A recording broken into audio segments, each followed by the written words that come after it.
Hello and welcome to Simplify TV, the web series and podcast for agencies, brands, marketers, and media buyers. I'm David McBee. Our guest today is Chad Hallert, Chief Marketing Officer at Good Giant. Chad is a 20-year digital marketing veteran and one of the country's leading gaming and tourism-focused creative agencies. With a global portfolio spanning gaming, entertainment, hospitality, education, and more, Chad has led digital strategy for multiple Fortune 500 companies. Recognized as one of Direct Marketing News 40 Under 40, Chad currently spearheads marketing strategy for over 25 resort casinos across the U.S. Beyond driving digital transformation for clients, Chad educates aspiring marketers as an adjunct professor at the University of Nevada, Reno. Welcome to Simplify TV, Professor. Thanks for having me, David. I feel like I need a British accent or something. After that. I know it's just the word professor. You feel like professor. It's awesome. Thanks so much. I'm excited to be here. Thanks for having me. I'm happy to have you here, and I'm excited to have this conversation about tourism and the gaming industry. So let's just jump right into it. Why don't you share what you think is the greatest opportunity for marketers within the travel and tourism industry? Sure. Yeah, it's a great question. I'm super passionate about it. Number one, travel in and of itself is a complicated endeavor, right? The customer journey for travel is fairly complex. Hotels, resorts, casinos, they often see the very tail end of that, which could be, a room booking or ticket sales 2 to 3 days before somebody gets there. But the reality is somebody's been doing research for weeks and months, looking at a lot of different sites, getting a lot of different information. So the idea of omni-channel or customer journey focused campaign planning is essential. We find in reality, clients understand it, but they don't actually do it. And so where this comes to fruition with us, with clients, prospects, people we speak to, they get the idea, they've done the work of making sure brand standards are set. But what we see is there's actually a direct response team at the very bottom of the funnel doing paid search, maybe some website remarketing, focusing on sales, return on ad spend, return on investment. And the brand team is still kind of reporting that they used to in the 1980s. I mean, it's looking at eyeballs on a freeway driving by a billboard, which, are they even looking at your billboard? Or are they on their phone if they're in the passenger seat? What is the actual value there? So there's this huge gap and almost different methodology in play where we think, number one, that's inefficient, keeping even more money from shifting. Number two, it skips this kind of middle ground, which is really CTV and streaming audio, which kind of blends the best of both worlds, right? So it's a really strange environment in that there's this omni-channel acknowledgement. But when it comes time to do the work of how are we going to execute the campaign, how do we measure success at each point, and then how do we message, across those channels, there's still a lot to be done. So what is the trick to accomplishing that? What's missing? Yeah, I mean, part of it is culture, right? Part of it is culture is helping the clients, the prospects, their leadership understand there is a buyer's journey. It's not a quick decision oftentimes to come to Las Vegas or come to a market. There's an exploratory period. You can influence and gain market share. The other part of it is, for us as an agency, we have to come with ideas. We have to come with this idea of, hey, an ad isn't an ad isn't an ad. It's part of a story. So we're going to come to you with 3 or 4 parts of that ad that tell a narrative, from how great Vegas is a great example, from how great the destination is, how much fun the resort is and the brand experience, to the amenities offered, to a promotional element. And then we need to actually go further to explain how these different channels, Facebook, streaming audio, connected TV, give you the opportunity to kind of mix these advertisements and tell a story. So a big part of it for us is to culturally get some buy-in to this and then come prepared with an actual plan that could be implemented that the client agrees with and understands. And along with that is a measurement plan. How do we know if it's going to work? What's success look like? Are we going to measure foot traffic attribution? Are we going to measure ad engagement? What's the measurement for that ad and that position in the customer journey? So let's role play just a little bit, if you wouldn't mind. Assume I'm one of your clients and I'm having a hard time making that connection between traditional media, omni-channel, and digital. What does that conversation sound like, if you could even have it in less than a few minutes? Yeah, I mean, it's hard to have it in less than a few minutes, but I think, we can tell it through analogies. We can also tell it through some of our experience, right? So An example is actually a recent campaign we ran for a casino in Las Vegas is a great example. Can't give any names away, but it's an independent resort in Las Vegas. We call it a boutique property. There's 2,000 hotel rooms and a showroom, but for Vegas, that is boutique. There's many with 7,000, 5,000 rooms. Fairly large budget, but again, for Vegas, small budget. And they really were launching a new brand.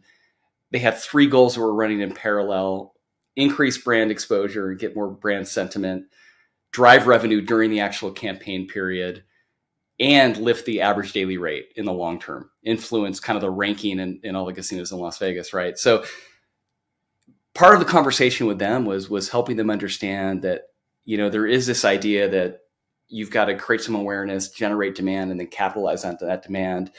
And that there's different ways to do that on platforms. Google gives you a lot of copy to do it. Facebook is a blend of copy and imagery. YouTube, some of these video channels can create more emotion, right? You're not going to create emotion through a Google ad.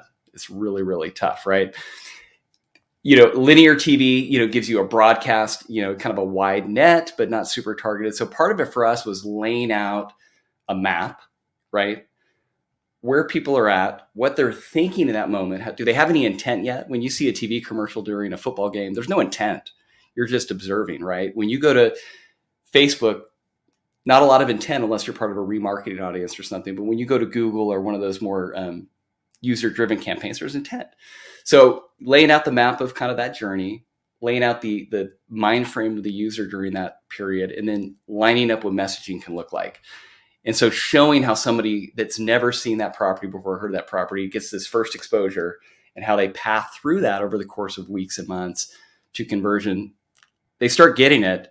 The other part is we explain how we can test it. And I think that's where most CEOs, CMOs get excited, because they hear a lot of agencies and marketers come in with all the sizzle, but they want to hear how we can do it. So what we do is we talk about, hey, there's ways we can place traditional media in certain zips in certain markets and not in other zips in other markets, and A/B test it.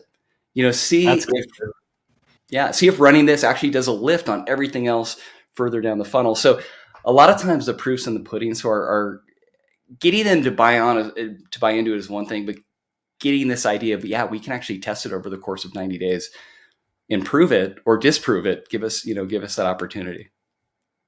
I love that. And do you feel like most of the clients are up for a 90-day test? Is that too long for them to spend their money on something that may or may not work? That's part of the conversation too, right? A lot of them will agree to a 2-week test or a 3-week test. Yeah, that's what I was thinking.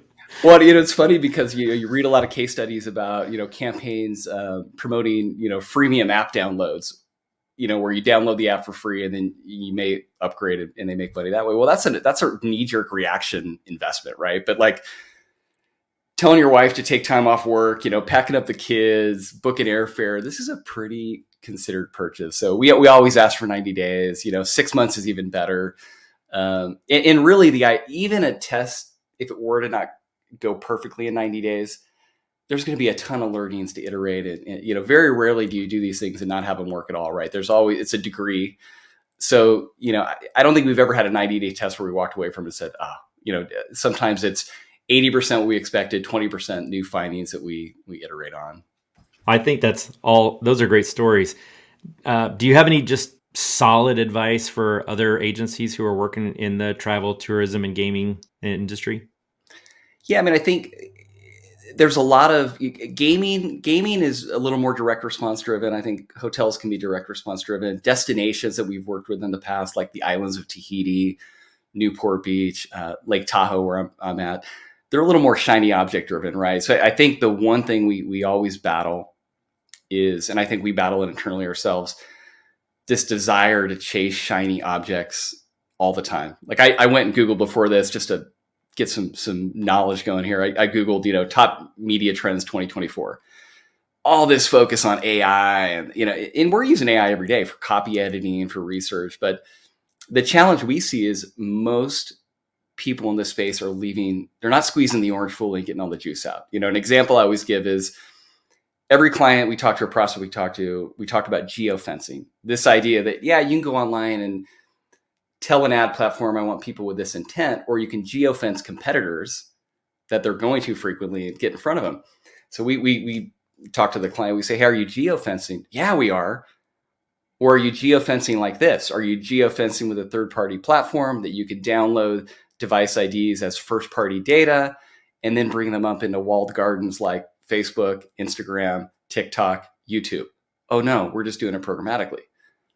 Okay. Well, when you geofence programmatically, are you addressing those audiences in CTV when they get back home?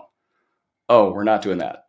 So, it's like anything. You can do it and check the list off. Like we will acquire new clients and we'll look at a Facebook campaign, and there's, if there's a show they're selling tickets to an entertainment interest group in Facebook.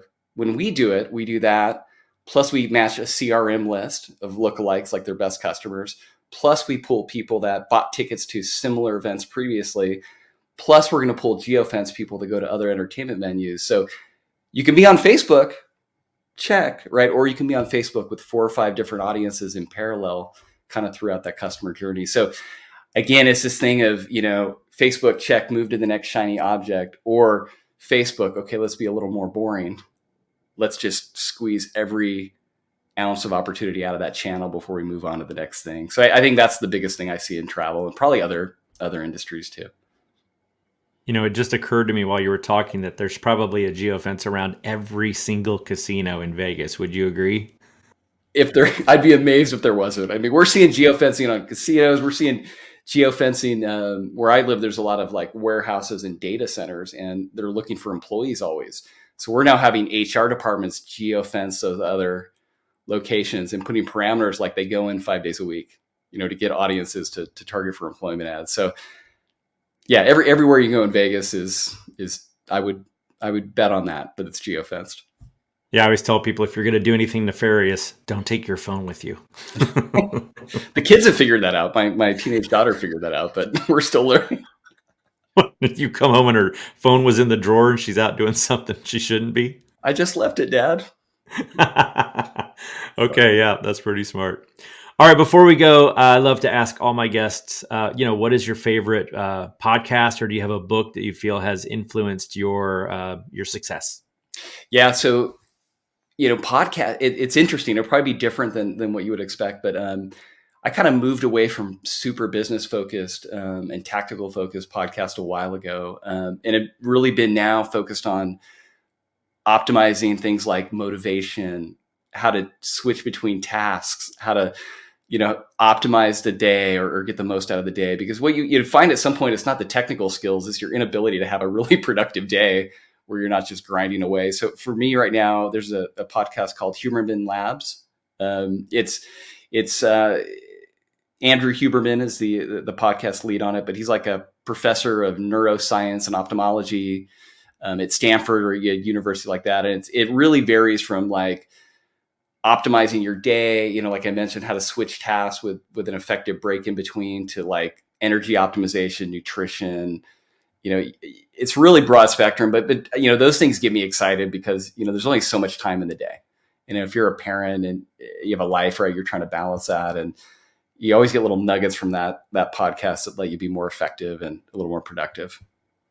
Okay. Honestly, the whole reason I put this question in is selfishly, it helps me find amazing things. And that one is right up my alley. I'll be listening to that this afternoon. Thank you for that. It's awesome. It's on Spotify. It's good stuff. Awesome. All right. Well, what is the best way for viewers to learn more about you? Yeah, I mean, LinkedIn, of course. I'm probably not as social as maybe I could be, but LinkedIn is always good. And then shoot me an email, chad@goodgiant.com. All right, perfect. Thank you so much for being my guest today, Chad. My pleasure. Thank you. And thank you guys for watching. Simplify TV is sponsored by Simplify, helping you to maximize relevance and multiply results with our industry-leading media buying and workflow solutions. For more information, visit simply.fi. Thanks for joining us today. I'm David McBee. Be awesome, and we'll see you next time.